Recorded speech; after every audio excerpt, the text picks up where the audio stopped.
Ma déception était immense à Great Whale. J'étais dans un état de choc parce que je m'imaginais les Esquimaux toute autre manière. Les traînes à chiens, les kayaks, les grandes chasses, vraiment des héros qui habitent sur le haut de la terre. Et à Great Whale, ce que je trouve, c'est des gens passablement misérables, pauvres, déchus, les femmes prostituées, pas d'école, rien. Vraiment la misère, la faim. Et comment c'est arrivé tout ça? J'arrive, la baie où se trouve, dans la baie du poste à la baleine, de grands bateaux canadiens et américains. Great Whale devient entre-temps, est en état de construction, devient une base, la grande base militaire du Mid-Canada Line, la ligne de défense électronique canadienne. Celle du Nord, c'est la ligne américaine. Comment s'appelait le... Dew Line. La Dew Line était américaine, Mid-Canada Line était canadienne.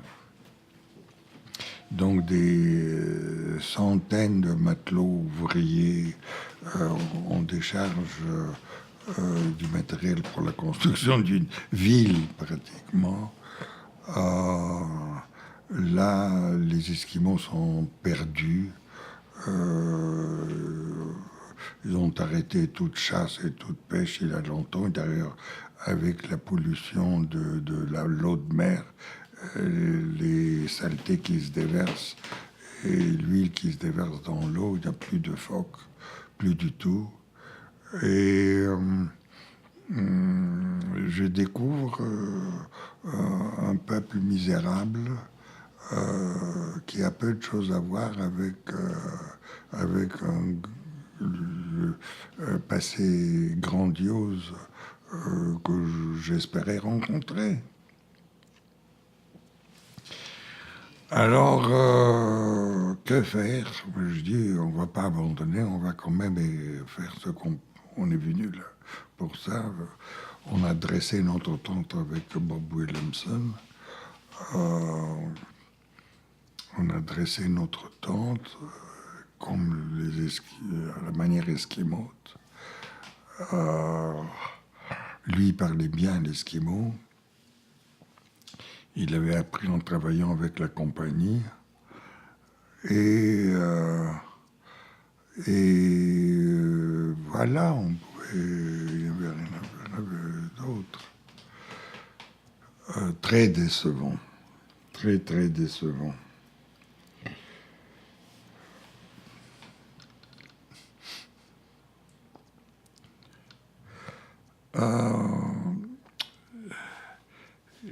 J'avais fini par trouver un petit vieux, un vieil Inuk, qui encore chassait à l'intérieur des terres, et il venait de passer tout l'hiver, toute l'année à l'intérieur des terres, et il venait d'arriver au bord de la mer. Il avait, lui, planté sa tente à côté de la nôtre.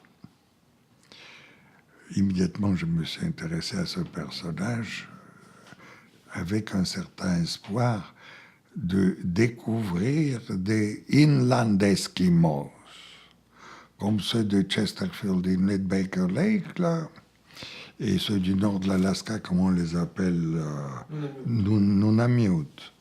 Nunamiut, Alors, je me suis dit, je pourrais faire une découverte. C'était ça notre espoir.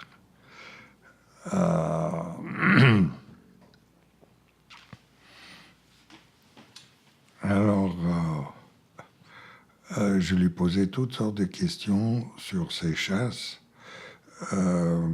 Il continuait à chasser, mais il devait abandonner. Il n'y en avait plus de gibier. Le caribou, il n'y en avait presque pas. Lui, il chassait pas le phoque, il chassait le caribou. Il y avait un kayak pourtant, je m'en souviens bien, mais il chassait le caribou. Et certainement d'autres espèces. Et il faisait la traite de la fourrure, évidemment. Il y avait un poste de la compagnie de la baie du Dzan à Great Whale. Alors, moi, j'ai travaillé surtout avec ce vieux-là, avec un espoir caché. C'était un peu... Mais les relations interculturelles, la débâcle de la culture traditionnelle, j'avais pris de bonnes notes. J'avais pris de bonnes notes là-dessus. J'ai rédigé un article. Je ne sais pas si vous connaissez cet article en français. Un gros article français. D'ailleurs, qui a été pas mal lu, travaillé par l'administration du Nouveau-Québec. J'ai rencontré des gens qui m'ont dit c'est la seule publication sur ces phénomènes-là à cette époque. C'est la seule. Il comptait beaucoup là-dessus, sur cette publication.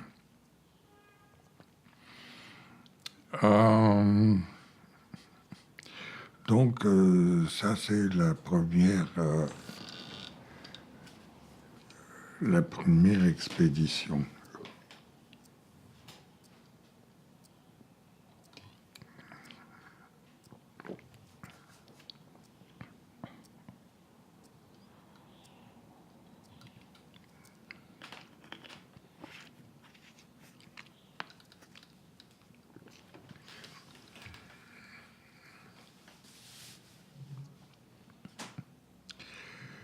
Great Whale, qu'est-ce qu'il y avait d'autre? Un Great Whale. Ah, on commençait à s'intéresser aux États-Unis de ce qui se passe chez les Esquimaux. Et je ne sais pas si vous vous souvenez de Charlie Hughes, on lui avait demandé d'écrire une étude, un gros article, une étude sur les Esquimaux aujourd'hui. Et lui, ça a été publié dans Current Anthropology. Il s'est basé à peu près entièrement sur cet article. Il m'a dit c'est le seul. Il n'en a pas.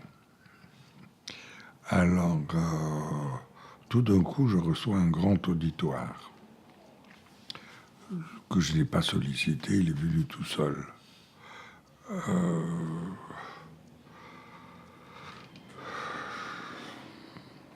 Voilà, ça c'est pour Great Whale. On descendait en Peterhead jusqu'au fond de James Bay. Il y a de nos étudiants qui ont travaillé plus tard sur le développement hydraulique à James Bay. Un développement énorme, gigantesque.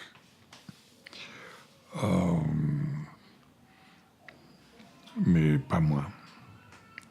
Moi, culture traditionnelle, musée. C'est comme ça que vous avez choisi Povumnituk? Alors, on me disait quand j'étais à Greatwell que plus on va au nord, moins l'influence blanche est écrasante. Tout le monde répétait ça. Il y a des endroits tranquilles. On me parlait beaucoup de Richmond Gulf. Vous avez entendu parler de Richmond Gulf? Et Richmond Gulf, très bon endroit. Je ne sais pas pourquoi c'était fameux cet endroit. Pour le gibier ou pour autre chose. Ah, mais il y avait une raison spéciale pour laquelle il était fameux. Alors, il y avait POV pour Wangletuk, il y avait Richmond Gulf à côté, et plus au nord, il y avait les autres communautés, Ivuivik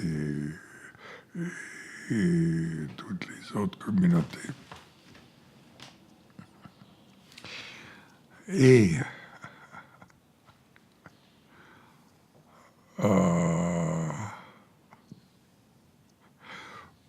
je retourne donc à Columbia. Je retourne à Columbia et tout en étant étudiant sous un régime très dur, donc je trouve le temps pour rédiger cet article et me préparer pour le deuxième voyage vers le Grand Nord à Povong-Nituk.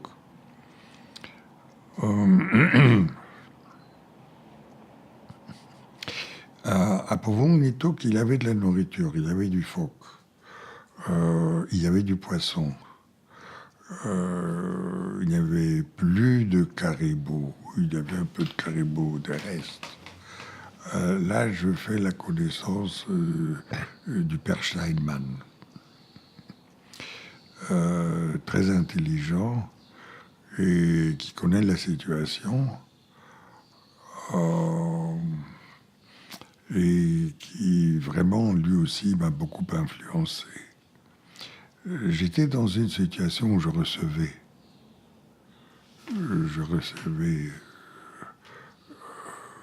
On me parlait, on m'enseignait.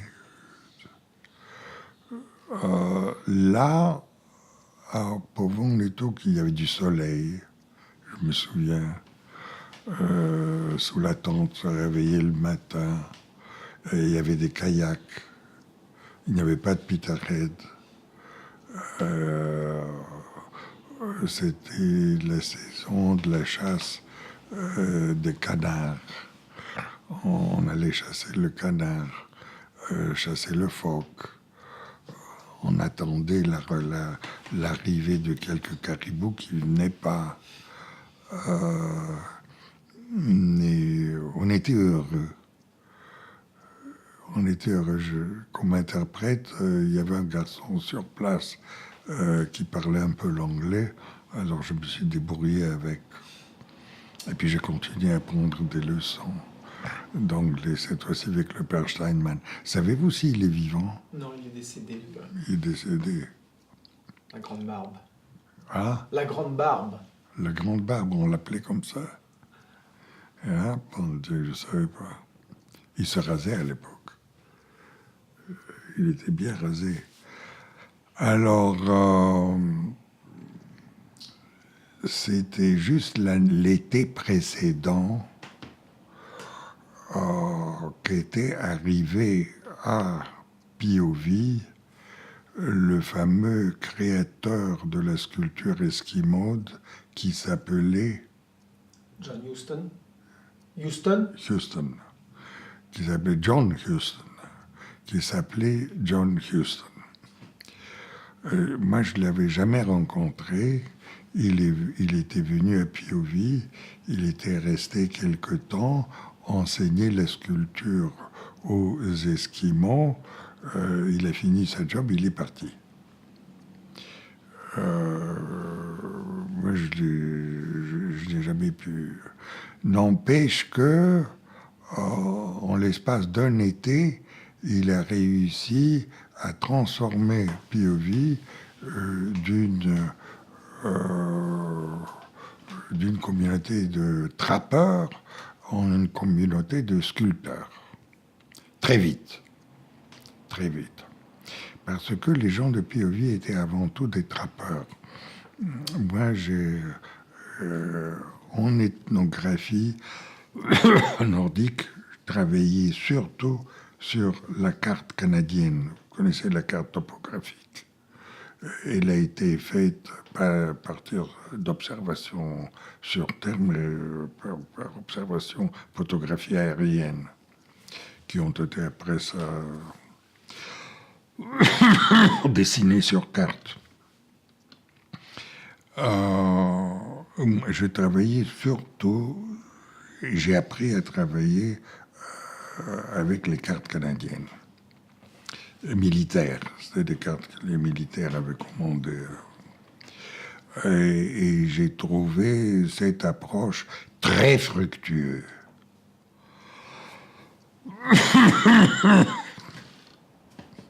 Sinon, on commence à avoir des renseignements du type c'était où ça, c'était là tout droit, et puis à gauche et un peu à droite. On a des renseignements comme ça. Sur la carte d'abord, je mettais les noms de lieux. Tous les noms de lieux que les Esquimaux connaissaient, je les inscrivais directement sur la carte avec des numéros. Ensuite, pour chaque endroit nommé, très souvent, il y a des histoires. Il y a des histoires de chasse fameuses, de pêche incroyable, de gens tués, de toutes sortes de miracles qui ont eu lieu. Au bout d'un certain temps, la carte devient vivante.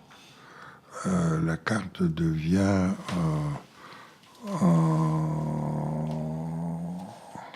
vivante, c'est ça. Et c'est ça que Charles Hughes a appris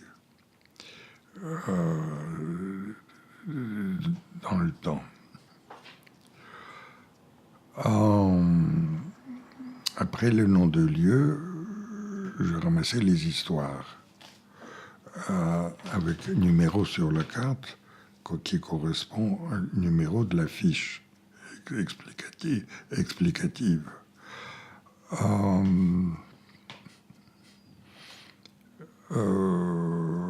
Beaucoup de matériel, du bon matériel.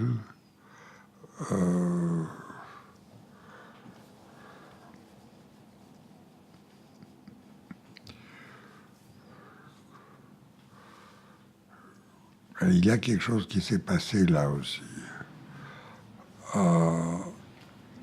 Un jour, je vois un des sculpteurs sculpter un objet que je ne comprends pas ce que c'est. C'est un homme, mais c'est pas tout à fait un homme. C'est compliqué. Il sculpte. Moi, je commence à lui poser des questions. Lui,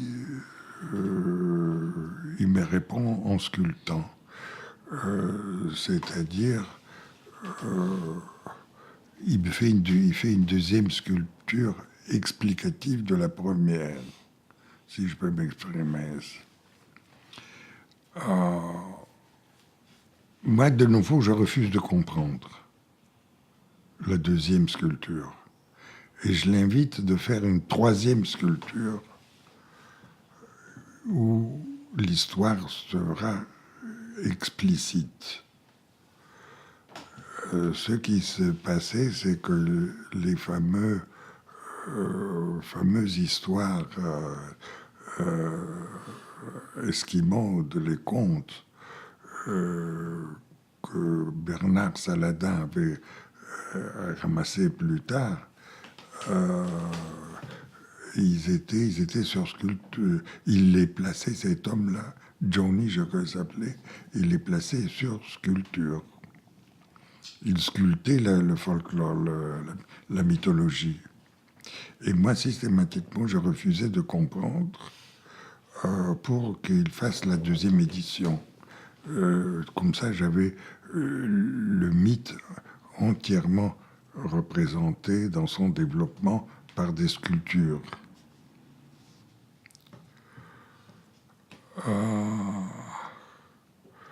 Mais le Saladin, il a publié ça, sans me demander rien.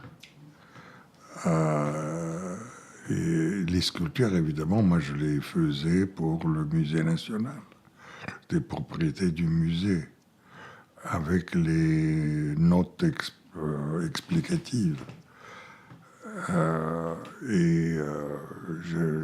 Je ramenais tout au musée et ça restait là. J'étais devenu très fier de ces sculptures, de mythologie. On pouvait la toucher, les mythologies, pour la première fois. Et les textes traduits, c'était très très bien, très très bien.